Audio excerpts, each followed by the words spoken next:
आज हम आपके लेके आए हिंदी पार्ट 5 सूर्यकांत त्रिपाठी निराला के प्रश्नोत्तर। बच्चों में इसके प्रश्नोत्तर करने से पहले इसका कवि परिचय देखते हैं। सूर्यकांत त्रिपाठी निराला का जन्म बंगाल के मशीदल में सन 1899 में हुआ। वे उत्तर प्रदेश के निवासी थे।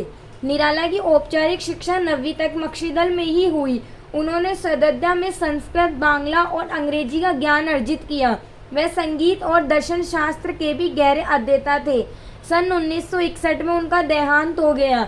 उनकी प्रमुख काव्य रचनाएं हैं अनामिका, परिमल, गीतिका, कुकुरमुता और नए पत्ते। उपन्यास, कहानी, आलोचना और निबंध लेखन में भी उनकी ख्याति अविस्मरणीय है। प्रश्न उत्तर। प्रश्न नंबर पहला, कवि बादल से फुहार, रिमझिम या बरसने के स्थान पर गरजने के लिए कहता है, क्यों? उत्तर, कवि ने बादल से फुहार डालने, रिमझिम करने या बरसने के लिए नहीं कहा बल्कि गरजने के लिए कहा है, क्योंकि कवि बादलों को क्रांति का सुधार मानता है।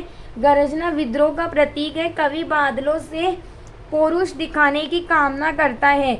कवि ने बादलों के गरजने के माध्यम से कविता ने मुतुन विद्रोह का आह्वान किया है। प्रश्न नंबर 2, कविता का शीर्षक उत्साह क्यों रखा गया है? उत्तर, कवि क्रांति लाने के लिए लोगों को उत्साहित करना चाहते हैं। बादलों में भीषण गति होती है, उसी से वह संसार के ताप हरता है।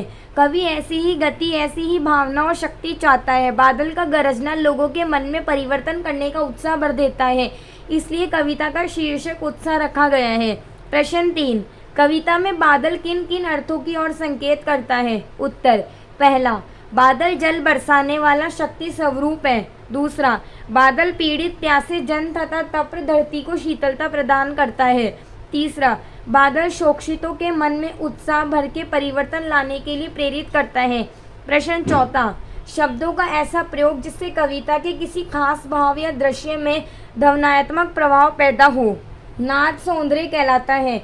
उत्साह कविता में ऐसे कौन से शब्द हैं जिनमें नाद सौंदर्य मौजूद है? छाट कर लिखे। उत्तर, पहला, घेर घेर गोर गगन धराधर ओ। दूसरा, ललित ललित काले गुगराले बाल कल्पना कैसे पाले।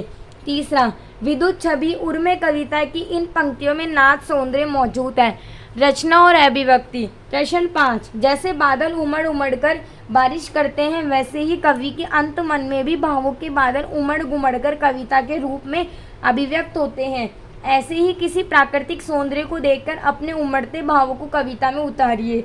उत्तर, दूर आसमानों में बादलों की छवि देख जगी मेरे मन में ही आस, प्यास के मारे को मिली राहत की सांस, तड़पती वीरणी की प्रेमी से मिलन की वजह, खास धरती को भी मिली तृप्ति की आस, मोर भी करने लगा प्रीतम को मिलने का प्रयास, किसान की आंखों में ही जगी एक चमक खास, देखो बादल लाया अपने साथ कितनी आस। Thank you students.